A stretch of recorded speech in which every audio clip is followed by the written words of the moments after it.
So now, without further ado, we'll launch into today's live online consultation event, again on the draft humanitarian UAV code of conduct and related guidelines. It's hosted by us, PHAP, in close collaboration with UAViators, with UNOCHA, and with the World Humanitarian Summit. And we're going to begin with presentations from Patrick Meier of UAViators and Brian Grogan of UNOCHA on the Code of Conduct and related guidelines. And then we'll be moving into a discussion with a panel of experts. We'll be bringing in Col Angela Fitzsimmons, who's chief of the assessment team in the Office of Military Affairs at UNDPKO. We'll also be welcoming Guilhem Ravier, who's head of the Protection of the Civilian Population Unit with the ICRC here in Geneva. Michele Lynch, who manages the Global Technology Project for the American Red Cross, and also Joel Kaiser, currently with Medair, which is using UAVs operationally in their work.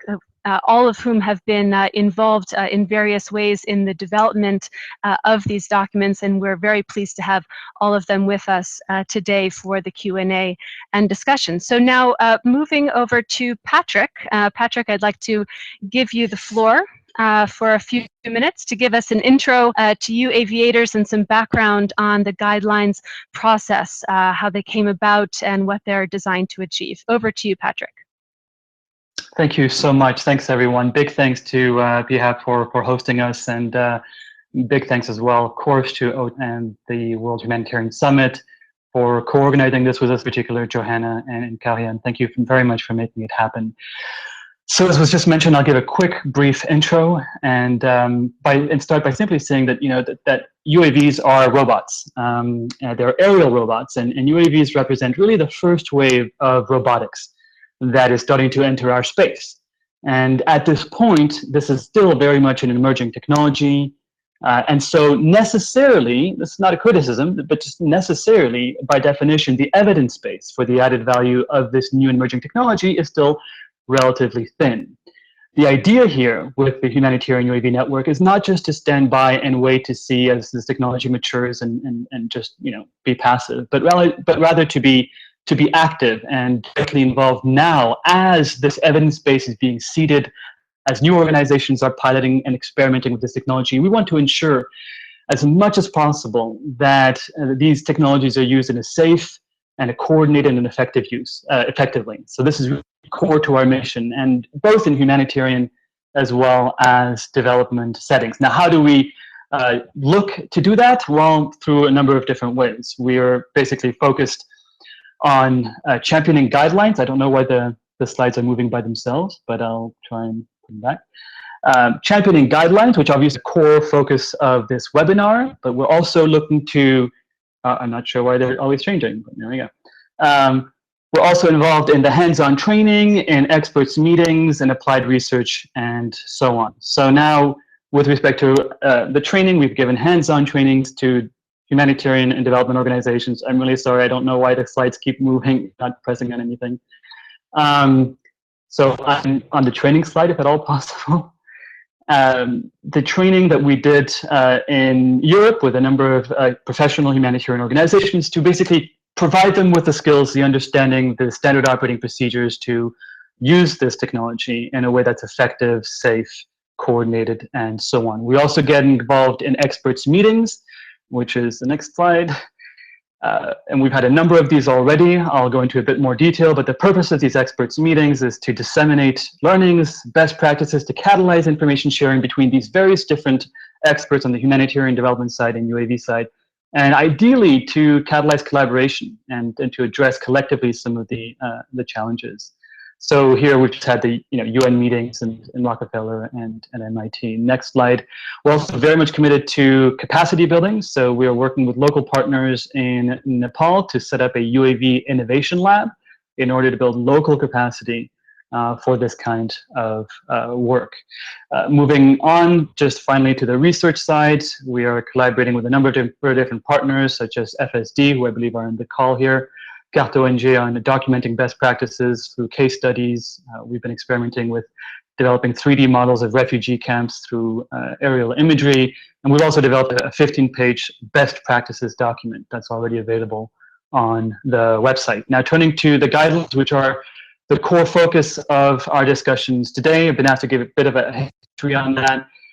It really started with Typhoon Haiyan. I was working closely with UNOCHA in the Philippines, came across half a dozen UAV teams who were not really talking to each other, did not really know about each other. Most, there are exceptions, but most were not sharing imagery with local communities, not engaging with local communities, not sharing imagery with local authorities, and did not know how to plug into the international space. And when I Googled, code of conduct, disaster response UAVs, there was nothing.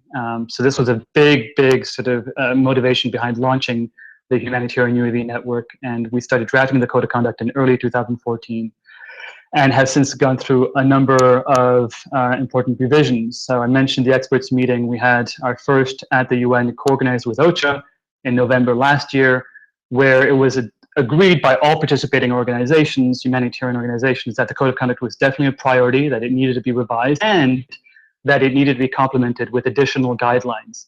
And these were then done through the Rockefeller Foundation meeting that we had in July, which OCHA, UNHCR, UNDPKO, WFP, ICRC, American Red Cross, ECHO, Medair, Humanitarian OpenStreetMap, Harvard Civic Joint Center, and so on, all participated in basically developing, very thoroughly revising the code of conduct, and then developing key guidelines to support the code of conduct as well. So big thanks to everyone who participated in that. And then the next step really is to revise this with everyone who's on this call and the broader community. And then when we have our not final experts meeting, but our next experts meeting at MIT, we'll do a final revision then. And the purpose after that, integrating all your feedback through this open consultative process, and at the experts meeting at MIT, which is being co-organized with OCHA and the World Humanitarian Summit, is to finalize that whole process, and then to integrate all the feedback and to present it to donors and other key organizations for their public endorsements. So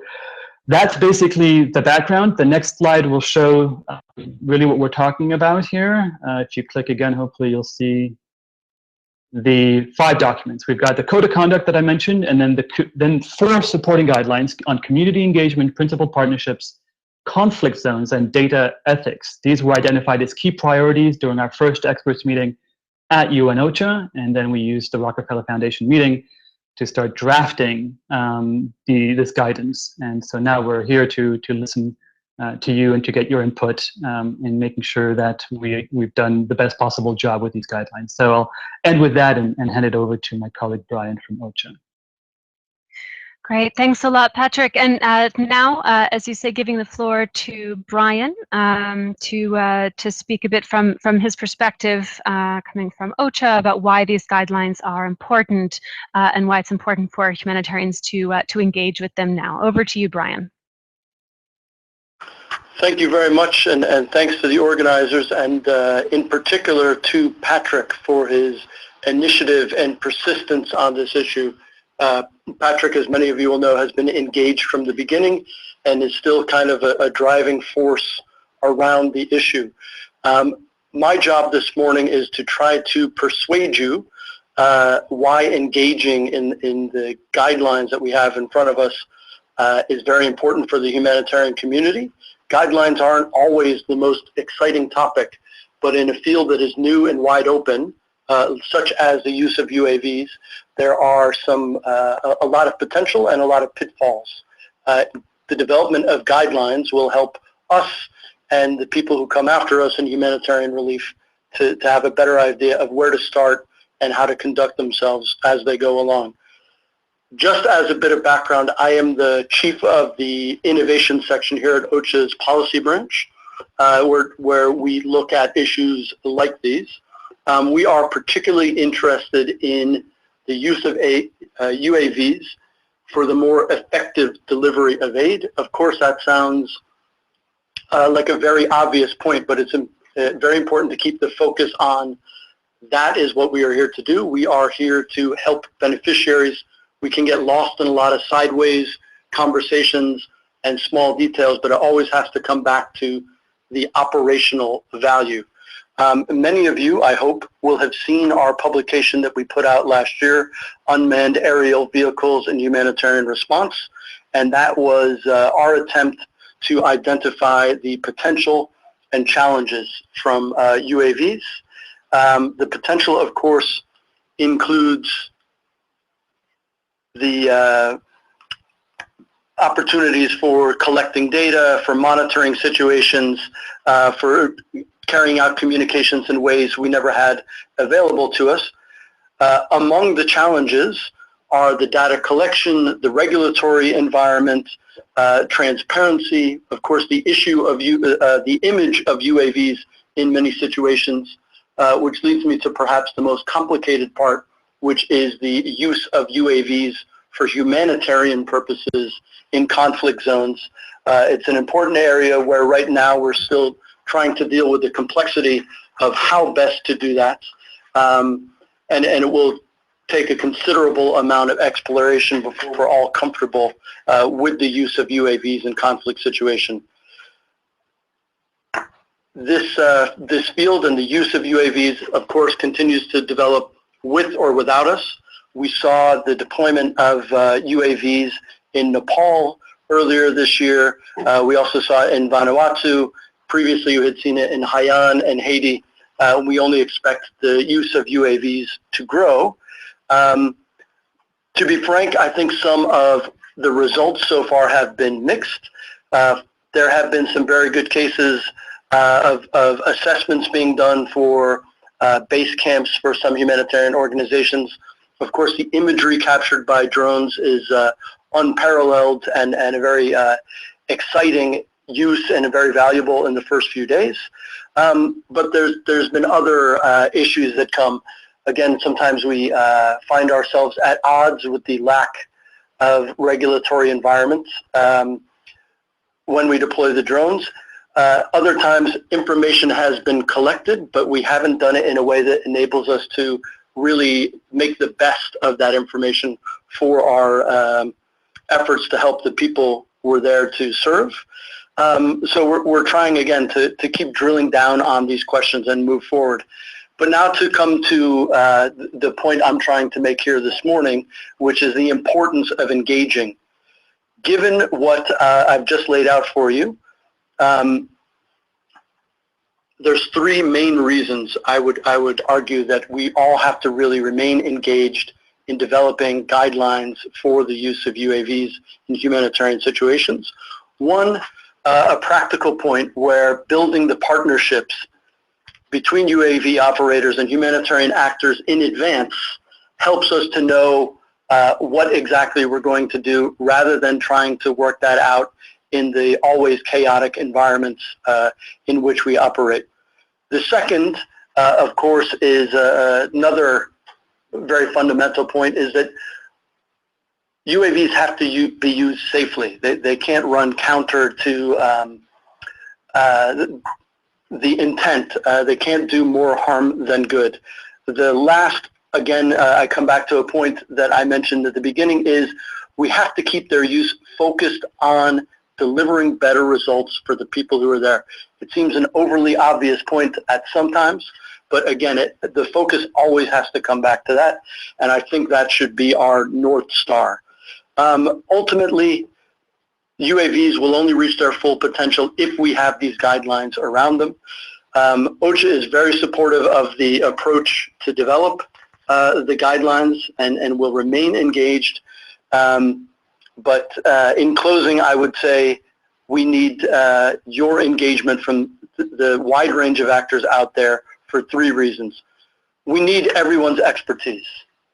It boils down to we have to have a meeting of the minds, and the more good ideas that we can put together and prioritize, the better.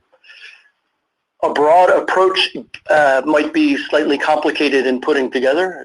You know, people in the OCHA lifestyle are sort of used to that, but the broader buy-in and participation really gives guidelines like this a lot of credibility. And again, it's about the impact. The better we can put this together, the more impact the use of UAVs will have in the field. With that, again, I thank you guys for being out there and taking part in this conversation, and I will conclude. Excellent. Thanks so much, Brian. So we'll now be, as mentioned, moving into a panel discussion. We've had a number of questions coming in the last few minutes, and I certainly hope that you all continue to submit questions and comments for the discussion. Before we jump into Q&A and hear from our other panelists, I would like to give the floor once more to Patrick, if I may, to offer a few introductory words specifically about the documents that are on the table and lead us into the discussion where we'll be looking at participant questions related to the document. Back to you, Patrick. Absolutely. Thank you so much. So the Code of Conduct has been an ongoing process for about 1.5 years now. As I mentioned, went through really important improvements through our 3-day policy forum at the Rockefeller Foundation. Now, the Code of Conduct is in many respects meant to stand by itself. It draws on absolutely the other core guidelines from data ethics, community engagement, effective partnerships, and conflict sensitivity. But we felt that there needed to be just an overarching, here's the main Code of Conduct with these supporting guidelines. I'll say very quickly on each of them. Data ethics, I think it's straightforward. We don't have to reinvent the wheel here. Obviously, there's been a lot of work done as far as the use of data, the sharing of data in disasters and humanitarian crises and so on.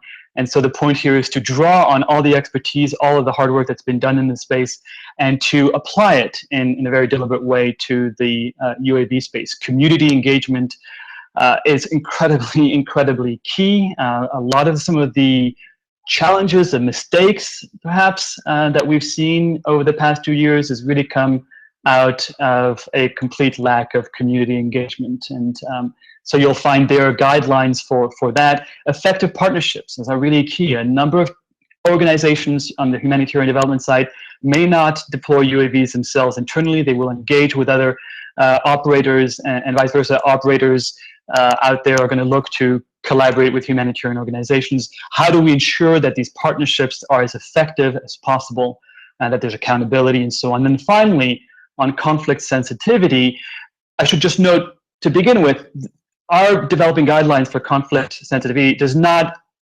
suggest we are endorsing or recommending the use of UAVs in conflict zones. Rather, the consensus amongst the group has been that UAVs are going to be used in conflict zones, whether we like it or not. So again, we can just stand by and let things happen on their own, or we can at least try to educate, to inform, based on the kinds of humanitarian principles that we uphold, and to try and disseminate that.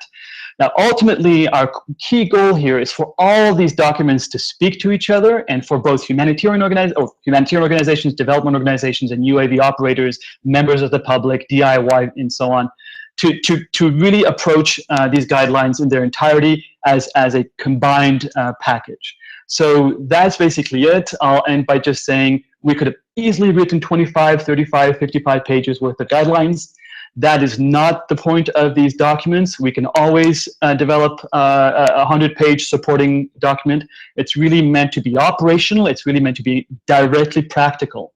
And so we're keeping it to a reasonable length and making it very, very usable, rather than too academic or too theoretical and so on. So with that, you know, these guidelines are a work in progress. They're not perfect, which is exactly why we're having this webinar. We really need everybody's input here. What are we missing? What's unclear?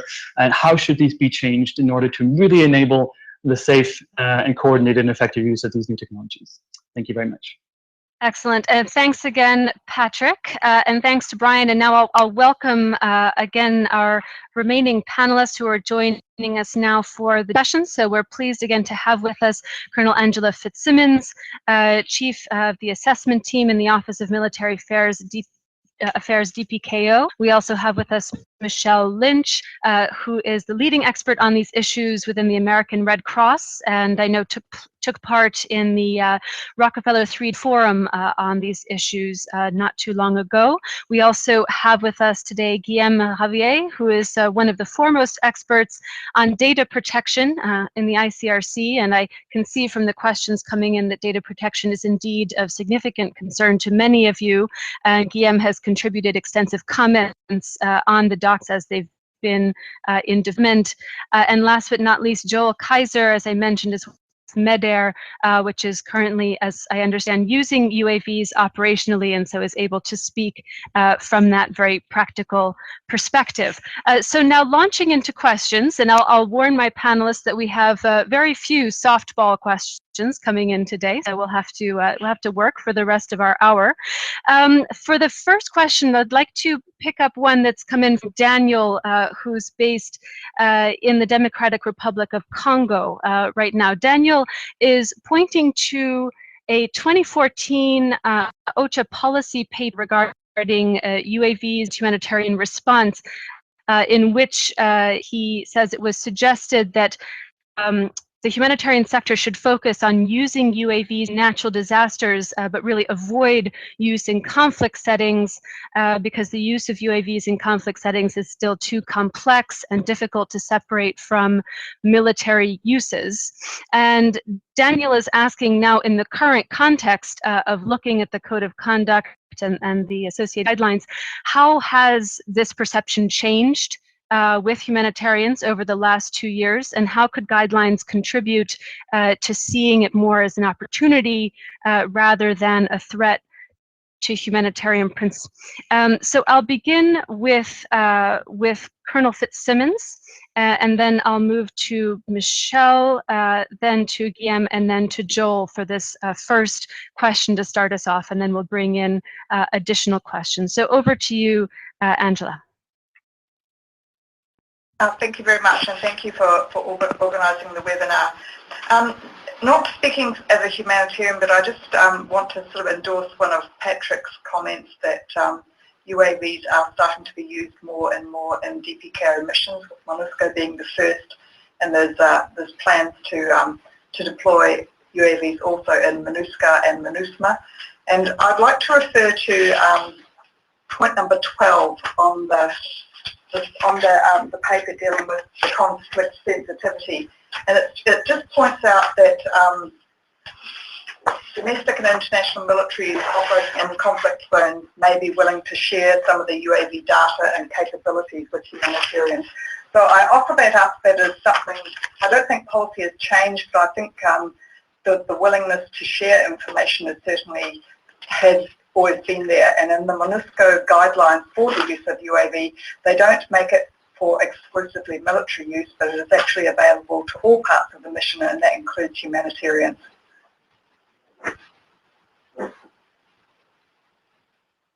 Great, excellent. Thanks so much for that. And now we'll move to Michele. Michele, you have the floor. Please also feel free to pick up on any of the points mentioned by Patrick and Brian in opening comments. Over to you. Great. Thank you so much for having me. And thank you to Patrick for his leadership, and to OCHA as well. So I have been working on a project at the American Red Cross to really explore the use of emerging technologies for disaster response, and UAVs has been one of those technologies. And I have to say that agreeing with Daniel that at the beginning of this research, we thought certainly we would not advocate for the use of UAVs in conflict settings. That would be certainly compromising the neutrality of the Red Cross, and there could be perceptions that UAVs would be used for other purposes and not pure humanitarian assistance. So I think, as Patrick said, it's happening as the technology gets more sophisticated and cheaper, and it's getting into the hands of people around the world, which is a good thing. It's important to get ahead of that, and there's many, many examples of people considering using them in conflict zones, or already I think at the grassroots level they're being used. So that's why these guidelines are so important, and really from the perspective of the Red Cross, having these principled partnerships with the humanitarian pilots and manufacturers, knowing that they understand the humanitarian principles, and that when we are perhaps using their services or hiring them to do a mission, that they do it under the, I guess, purview of being a humanitarian. And I think that's where UAViators work on trainings and certifications is really important. We've been kind of thinking about how the Red Cross can play a role in actually adding a module on international humanitarian law, so making sure that those who are going to be flying UAVs in any setting understand the importance of humanitarian law and the rules of war. I would just like to add, from the project that I've been managing, we've been talking to communities, disaster-affected communities around the world, and last year we held 6 consultations in different locations, and we were really surprised and came away being very optimistic by communities who were embracing the technology and actually were telling us how UAVs were already being used. And so I think, you know, we can sit here and talk about humanitarians, whether or not we should use them, but the fact is that they're already being used by a lot of community groups. And so just really coordinating and coming together and making sure everyone is abiding by these guidelines is key. Great, thank you, Michele. And now over to Guilhem. Guilhem, you have the floor. Thanks a lot, and thanks a lot to Patrick for starting this conversation on the code of conduct. It's a very important work. As Patrick has mentioned, we fully agree that the use of UAVs in armed conflict presents some very important challenges. It probably, I wouldn't go as far as the 2014 document that was mentioned, that possibly not to fully discourage or stop the use in armed conflict, but at least to make sure that we are clear about the specific challenges and the conditions that those using UAVs in a situation of armed conflict must abide with in order to ensure that it's used safely. We will see more and more use by armed actors of UAV. We all see them in many situations. So obviously there is a risk of confusion between the two types of use.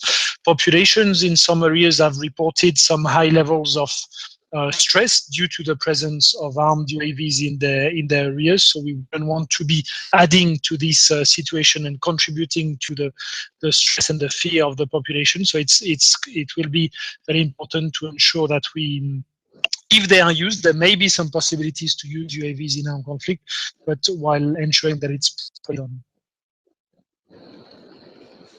Okay, great, Guilhem. And now finally to Joel. I'd like to give you the floor on this question, and of course for any remarks you'd like to make building on previous comments. Over to you, Joel. Thank you. Yeah, I think it's a very worthwhile question. And just in addition to what the other panelists have said, I would add that from an emergency first responder, we actually find that from a purely operational standpoint, there's actually more interesting uses of UAVs in conflict settings than in natural disasters. And that's because you have, in conflict settings, a lot of mass displacement, and then alternatively, you also have less pressured time frames in some cases. And so therefore, as Patrick said earlier, we will see the use of UAVs in conflict settings. That seems to be a reality that's unavoidable. But then just to add on to that, the short answer, I think, is that, you know, as it says in the guideline, it's extraordinary caution that we should be employing here. And then conversely, it should be an extraordinary situation.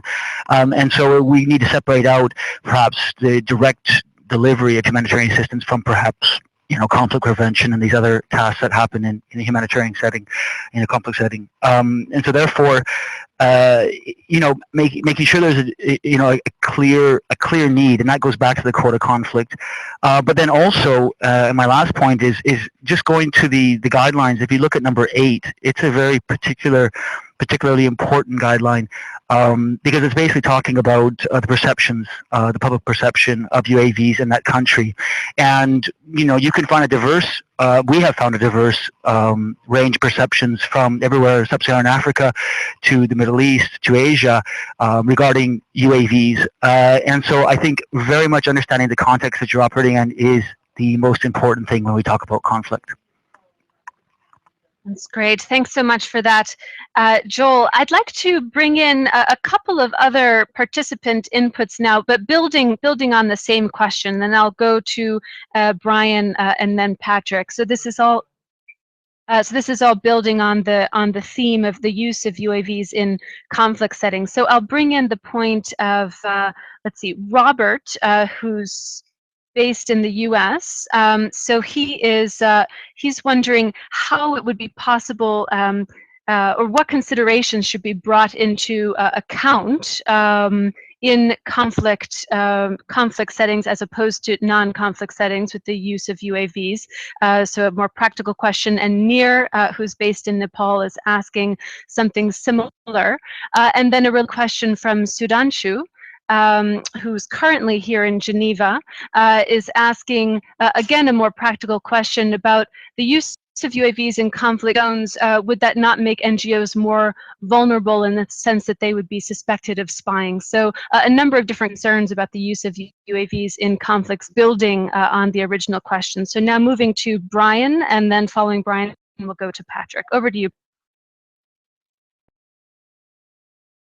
Yeah, thanks again. I just wanted to, first of all, thank the colleague from DRC for the question. And just to point out that, again, this document is that we put out is now a little bit more than a year old, which is quite a long time in the rapidly developing field. We're not opposed to ever seeing the use of UAVs for for humanitarian purposes in conflict situations. But again, there's a whole set of very complex issues from, as somebody just mentioned, security implications for NGOs and others. There's also the potential advantages of having access to information that are gained by UAVs used by others that would be tremendously helpful to us. In situations where access is very difficult, one could foresee the use of UAVs going where it's not safe for human beings to go. So there are a number of potential areas where we could develop some more practice around. But again, the complexity and the issues around them are very fraught, which points us back again to we need some very specific language in the guidelines to guide the way these are used in a way that is safe for us as humanitarians and a way that we can maximize the information that they bring us for the response. Right. Thanks, Brian. And now to Patrick. You have the floor. Thank you very much. I'll keep it short since I've already set it up, and I'm hoping to listen more. But I mean, thank you for all these questions. I mean, they're just precisely the kinds of questions that really motivated all of us to think about guidelines. How do we minimize the risk here and do so in a responsible manner when we're talking about the use of these new technologies in conflict zones? So that's really, really very much the whole point of these guidelines, is to collectively brainstorm on what issues, what steps, minimum steps we all need to take before, you know, even considering to use these technologies. So thank you. I mean, it's really resonating with me, and I'm hoping that the guidelines that you've seen, the draft guidelines that you see, at least partially answer your concerns or questions in terms of how we've approached it. If there's anything missing, please, again, this is again the whole point of this webinar that's been kindly hosted by PHAP, is what else are we missing? Understanding that nothing can be super perfect. The last point I'll make is I'm actually incredibly surprised that we even had a discussion on the potential use of UAVs in conflict zones. Frankly, I don't think this could have been a discussion 2 years ago. I think it was way too controversial. I think the community was not prepared to even address it. And I think in part thanks to the work that Uplift has done, and in Syria, airlift project, and so on. They've created a discussion which has opened up a space to have this kind of conversation, which I think is very, very healthy. Again, whether we like it or not, these technologies will be used, and can we help inform and influence the responsible use of these technologies? Thanks. Great, thanks, Patrick. So we're now going to move on to the subject of data protection, which I see coming in as a major point of concern from a number of people in the virtual room. I'll read off just a couple of questions on this issue. The first is from Agnès, based in Belgium. She writes, could you please address the major data protection challenges raised by UAVs for humanitarian organizations and confirm how this is dealt with by the Code of Conduct? And then related question from Sarah, based in New York at the moment. She writes, the line between UAV operation and privacy, especially in light of culture, is hazy. She points to the guidelines on data ethics, point number 6, talking about considering solutions for privacy and ethical sensitivities, but wonders how practical is this, given that privacy will already be breached by the time the footage is being blurred. So on this, I think I'll first go to Guilhem, given your particular background on data protection issues. Guilhem, if you could start us out in answering this question, and then we'll move to other panelists. Okay, thanks a lot. First of all, it's important to precise very shortly my background. I'm absolutely not a specialist on the use of UAVs, which I'm not versed into at all. But we've developed with a broad range of humanitarian actors, guidelines, standards regarding protection work and how to do proper protection work, and there is one chapter on data management and the use of technology. So this has served as a basis, so an important reference for the work that Patrick Meier has done, and that's from this point of view that I've thought to contribute to the reflection. So we've identified a few of the challenges. I'm not sure I can tell. I can mention, or I know all of them, and probably the users, those who are already using UAVs, will be able to build upon that on the specific challenges. But first of all, well, by whatever the sensors that will be used, it's the use of UAVs in most situations will be to gather information about humanitarian needs. So by gathering information, it may collect sensitive data regarding the location of people, the location of specific communities. If you collect video, you may collect videos or pictures of dead people, of people who don't want to be seen or recognized. So how will you be collecting, transferring, and storing these data, and how much data do you really need to collect? These are many of the questions you must ask yourself before starting the data collection. This is an important point, is that it's not just about sending a UAV flying and then looking at what happened, what you will be doing with the data, but before starting the operation, having a reflection on what is the situation, what are the needs and the perceptions of the population, the sensitivities that you will have to take into account, what are your data needs, for which kind of purpose will you be collecting data, operating UAVs and collecting data from their sensors. And based on that, try to strike a balance between the humanitarian advantage of operating UAVs and what they will bring, what they will allow you as a humanitarian added value to the local population. And on the other hand, the specific challenges for the population and the specific data management challenges that you'll be facing. Excellent. Thanks so much, Guilhem, for starting us off on this. I'd like to now move to Michele on the same question, and then to Joel. So Michele, you have the floor. Great, thank you. Just to continue from Guillermo's points, I think number 2 in the guidelines about ensuring that the data you collect is necessary and proportionate given the need you are intending to meet. So rather than going into an operation, taking as much data and flying and getting as much imagery as you can, think of it as what is the minimal amount of imagery and data I need to collect in order to make, I guess, the mission successful. At the Red Cross, we've been really interested in sharing imagery and data rather than sending up more UAVs into crowded airspace ourselves. And so I think thinking through ahead of time as well, data sharing agreements with humanitarian organizations who commit to protecting the data or desensitizing it, being able to use it for humanitarian purposes and for disaster assessments and even mapping hazards, but making sure that those who are sharing it are committed to safeguarding it and that are abiding by these guidelines. But I think there is still a lot of work on this issue, particularly with the transferring of the data.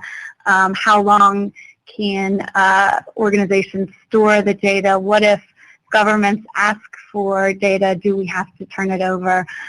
So there is certainly a lot, and so we've been very happy to defer to our colleagues at the ICRC who are very much experts in data protection and security. But like I said, I think just going in and understanding that I think anything that's flying over someone's head is going to make them nervous. But and we are collecting a lot of other data through other means and on-the-ground assessments and videos and cameras as well that are on the ground. So just thinking through what are the requirements we have around that, and how do we continue to build off of those for UAV data collection.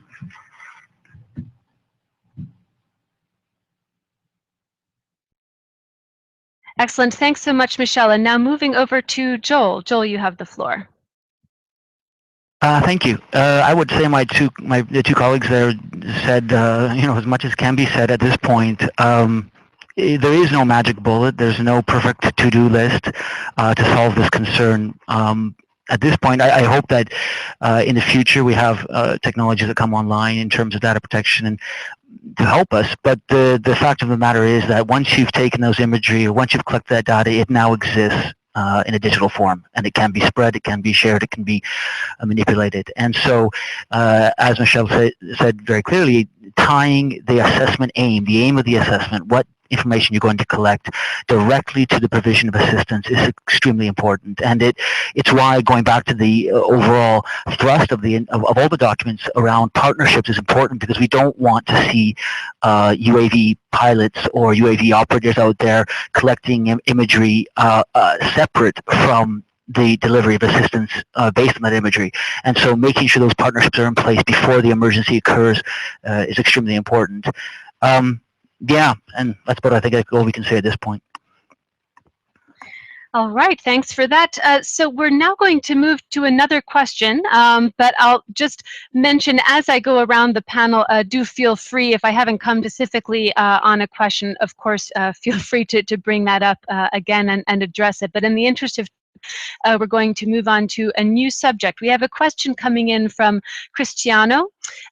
He writes as follows: can you give examples of how these guidelines have been preliminarily received by local and national government organizations, and if there has been any feedback or endorsement from them? Do you expect these documents to serve as a worldwide baseline reference for national legislators in the process of creating national UAV regulations? A really interesting question. Thanks for that, Cristiano. We're going to go on this one first to Angela, then we'll pass by Brian and Patrick, and then go to Joel, and then we'll see where we are for time. So Angela, over to you. Well, thank you very much for that question. I think that it raises a very good point about the national acceptance of UAVs in any area. And if I can speak from a DPKO perspective, the experience that we have had on this is that there is a lot of consultation necessary with a host government before UAVs are actually deployed into a mission area. And that is quite a strong legal agreement has to be undertaken between both parties before anything can be deployed.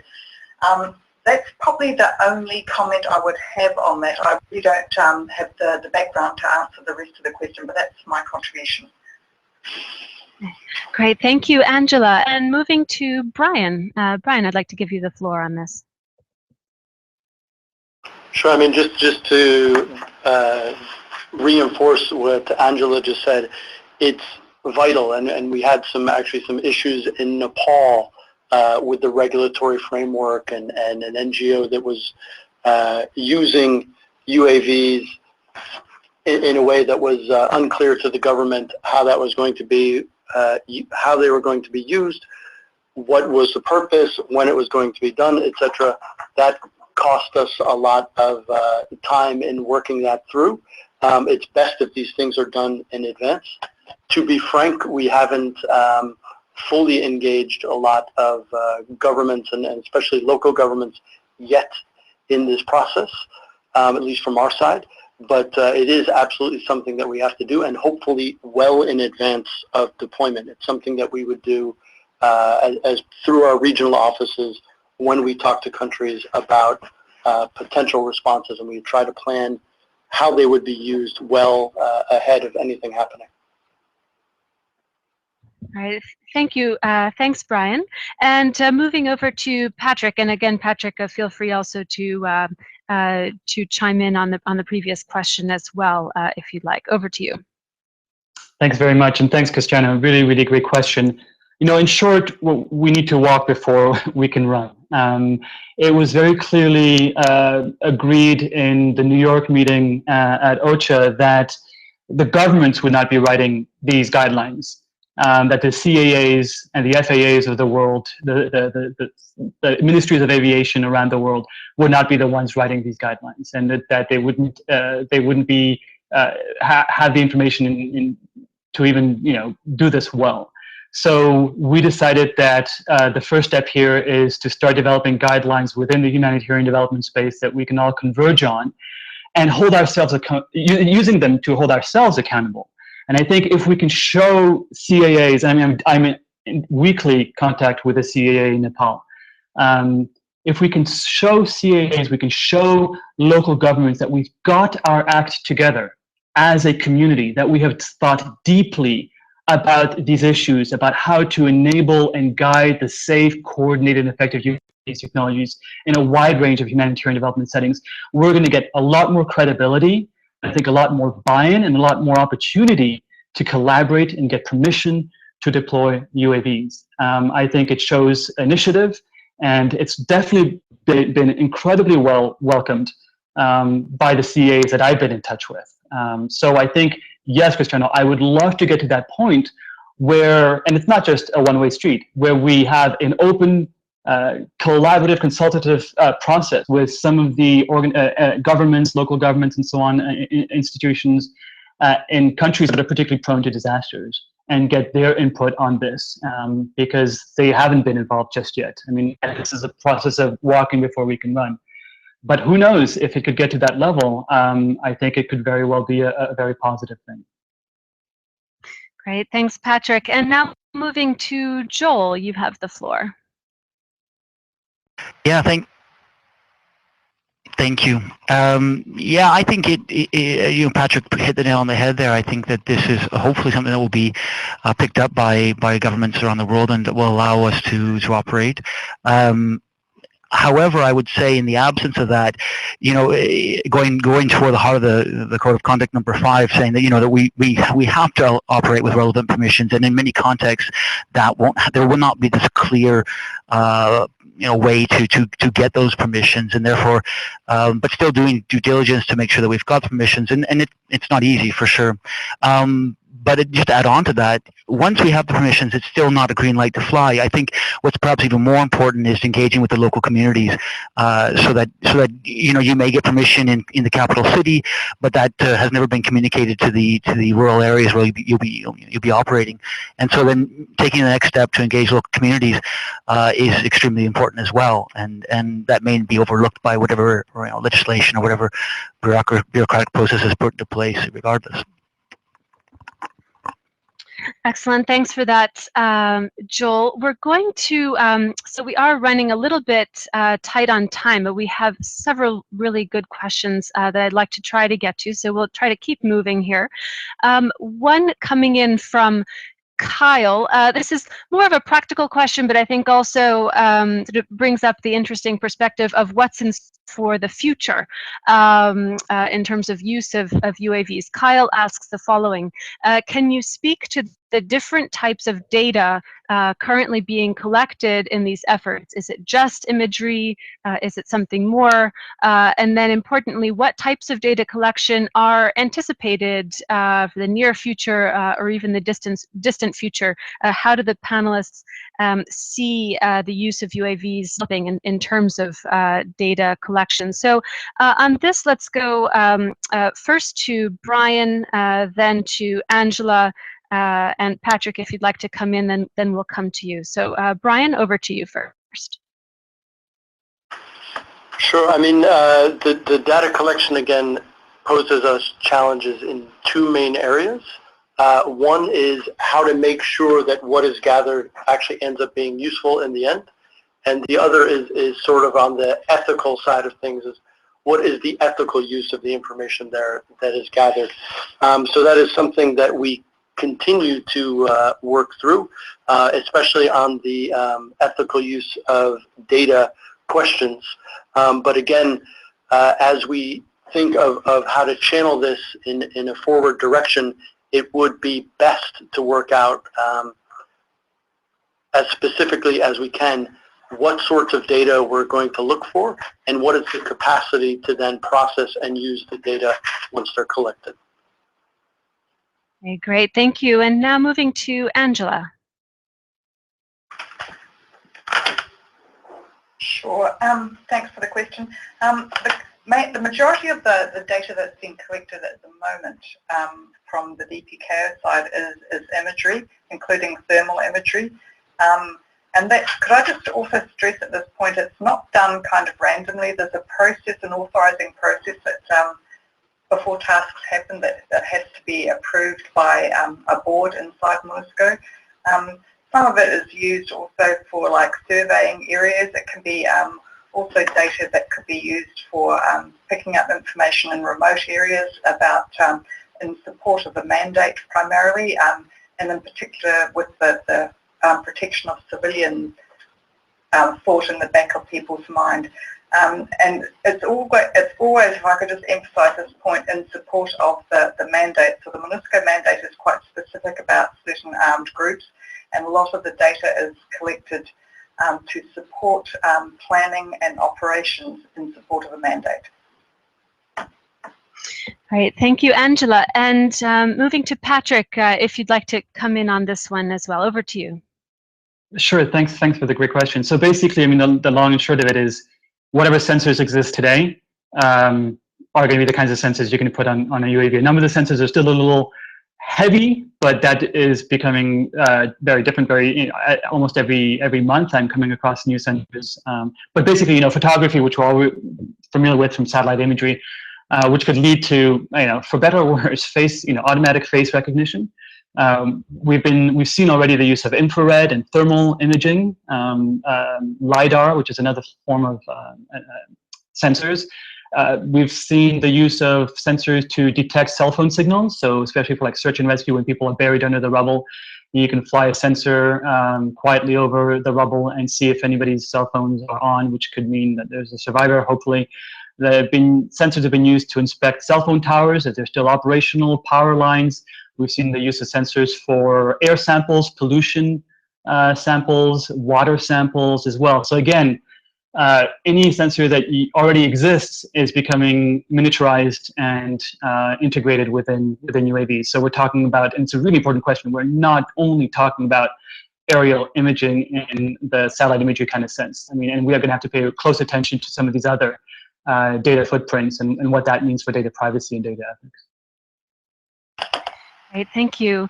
Now looking at the time, we are unfortunately going to have to wrap this up. And so what I'd like to do is to combine one last participant question with closing remarks. So I'll pose the question, which is coming from Anna in Spain, and then I'll go through our entire panel for responses to the question and or closing remarks, your choice, and then we'll draw the event to a close. So the question is as follows from Anna. She points out that most international humanitarian organizations are already having their own codes of conducts or minimum standards of various kinds, and there are very active efforts throughout the sector to build up and build agreement on minimum standards for humanitarian work and codes of conduct. Is it a must for the humanitarian system to bring in a separate code of conduct for the use of UAVs? What is the specific added value of a code of conduct for the use of UAVs in the context of these broader efforts to establish agreed upon codes of conduct throughout the sector? So a broad question, I think a good one for us to end on today. And I'll go in the following order: first to Guilhem, then to Michele, then Joel, Angela, Brian, and Patrick. So first to you, Guilhem. I would say yes, it fully makes sense, because it's true that there are many different guidelines and standards, but which are essentially consistent with one another and try to address situations from a different angle, but which are sometimes quite heavy and technical. And this is where we can be quite grateful for Patrick's efforts to the code of conduct and guidelines to a very short, very small size, few pages, to make it as accessible and as user-friendly for non-experts as possible. So this is I think it's extremely valuable. And to go beyond this question and as concluding remarks, maybe one of the challenges of this code of conduct is that we mentioned the notion of complying with the local legislation and the acceptance by local armed actors. This is what we in ICRC and many humanitarian agencies would do, but at the same time we must recognize that some humanitarian actors work in a different way while having a fully very ethical approach. The Sans Frontieristes movement, for instance, some humanitarian actors and some human rights actors may work without full consent of the local authorities, whether state or non-state authorities, and may therefore be interested in using UAVs even without the consent. And this, I think, the guidelines should accommodate this perspective, so acknowledging that in many situations we should comply with the local legislation, but some actors may choose another way, and so we may need some additional elements in this respect. Great, thanks, Guilhem, and thanks so much for being with us today. And we'll move now to Michele. Michele, you have the floor. Great, thank you. I would just add that, well, I mean, we've been looking at our own code of conduct and what the Red Cross thinks about UAVs, but I think because it's such new technology and you know, we don't have UAV experts within the Red Cross, so it's so valuable and enriching to be part of this community and to have these shared code of conducts and to really build off of everyone's experiences to make them that much better and stronger, and that's why we're part of this process. I think also, you know, even if humanitarian organizations have their separate code of conducts and guidelines on UAVs, there are a lot of new actors in this space, a lot of technology companies, social entrepreneurs.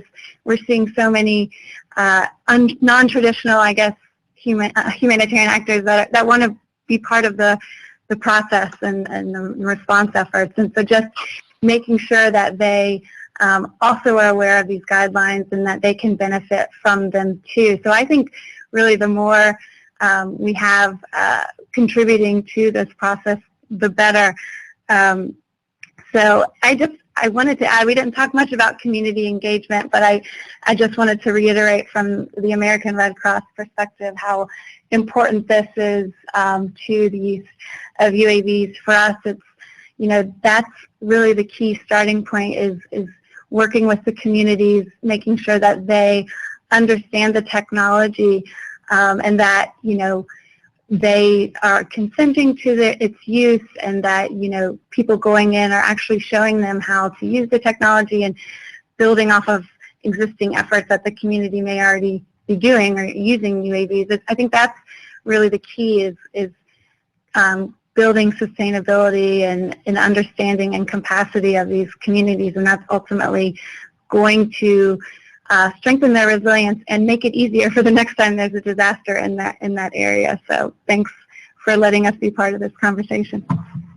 A very important point. Thanks so much, Michele, and thanks for being with us today. And now moving to Joel, you have the floor.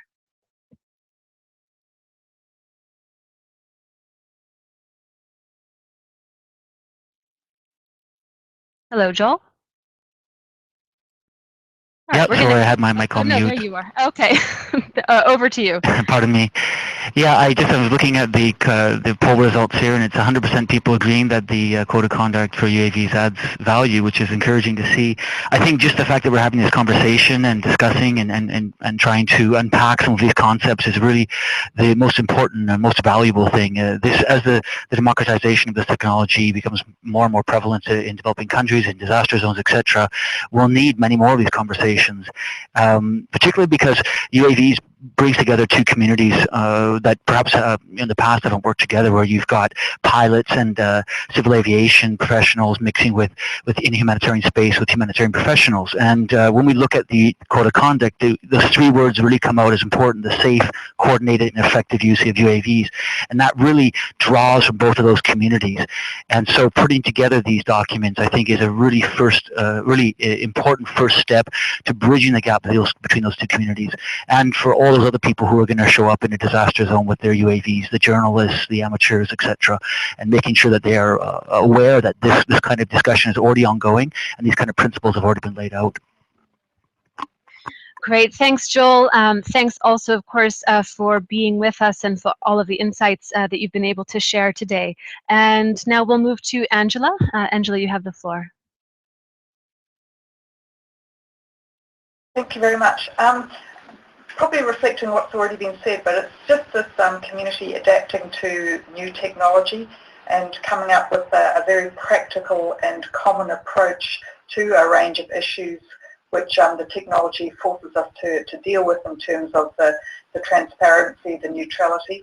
And I think it's also a very good way of bringing together a very broad range of participants in the UAV community, and thanks to Patrick for his efforts there, and making it a more professional organisation or body that will be trusted and can be used in any situation. Great. Thank you, Angela. And let's see. Now we're moving to Brian. Brian, do you have any closing remarks or a response on the current question that's on the floor? Over to you. Sure. Just to try to respond to the current question and put it in the simplest terms possible. I think the added value of these guidelines is that they provide the common ground for people to begin working together.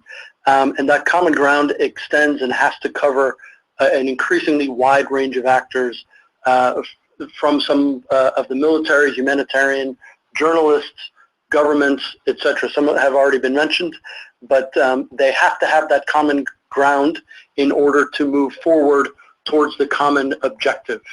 I would add that the way that they are drafted now, the guidelines allow for updating and adjustments so that they can continue to reflect the reality as this very new use and this very new technology continues to evolve.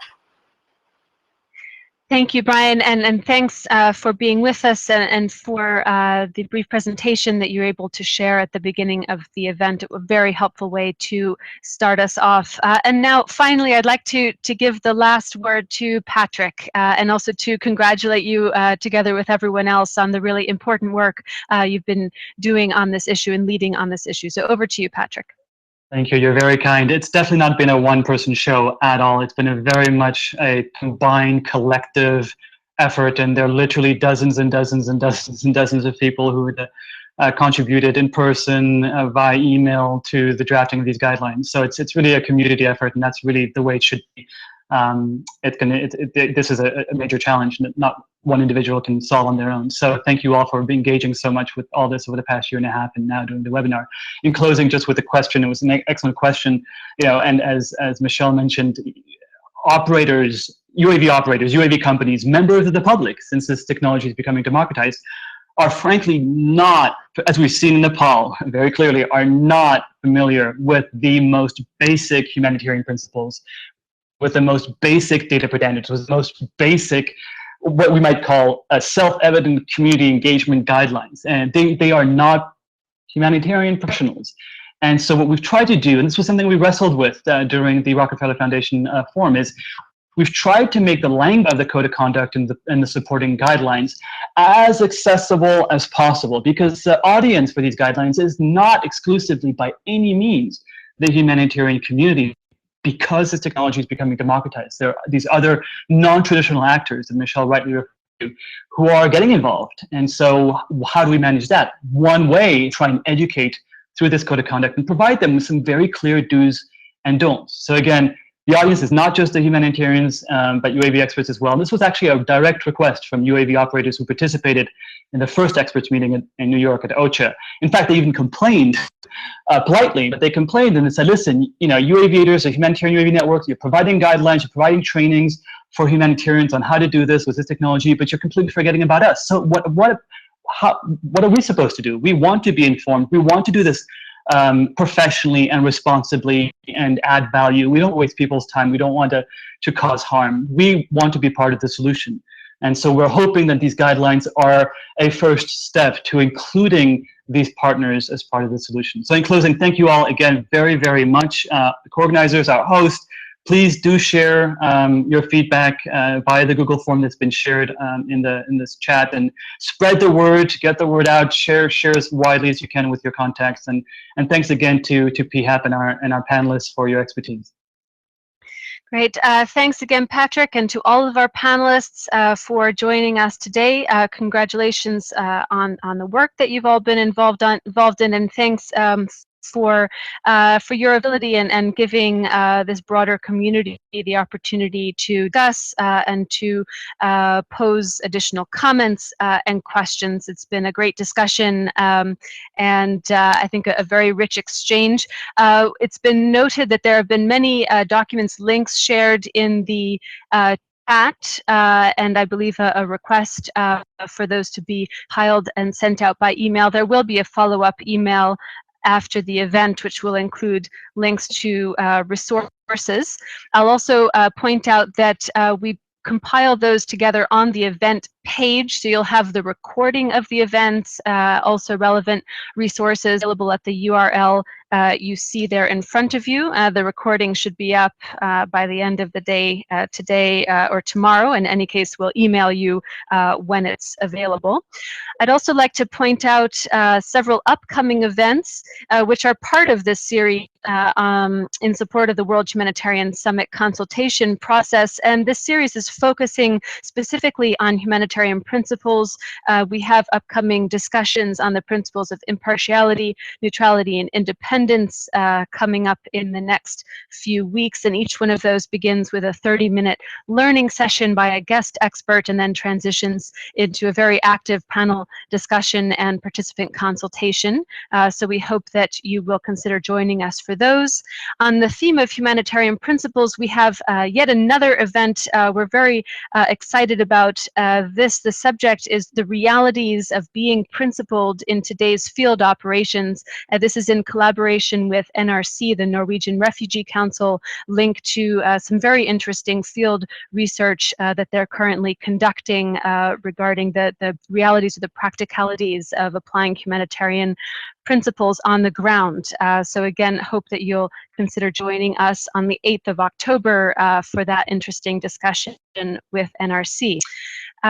Finally, just a few more quick thanks. As always, I'd like to thank the team here at PHAP for making everything possible behind the scenes. Marcus Forsberg, Suranjana Das, and our new intern Prerna, thanks to all of you for your efforts. If you'd like to read more about the World Humanitarian Summit process, you can do so at their URL, worldhumanitariansummit.org, and discuss on Twitter using the hashtag #ReshapeAid.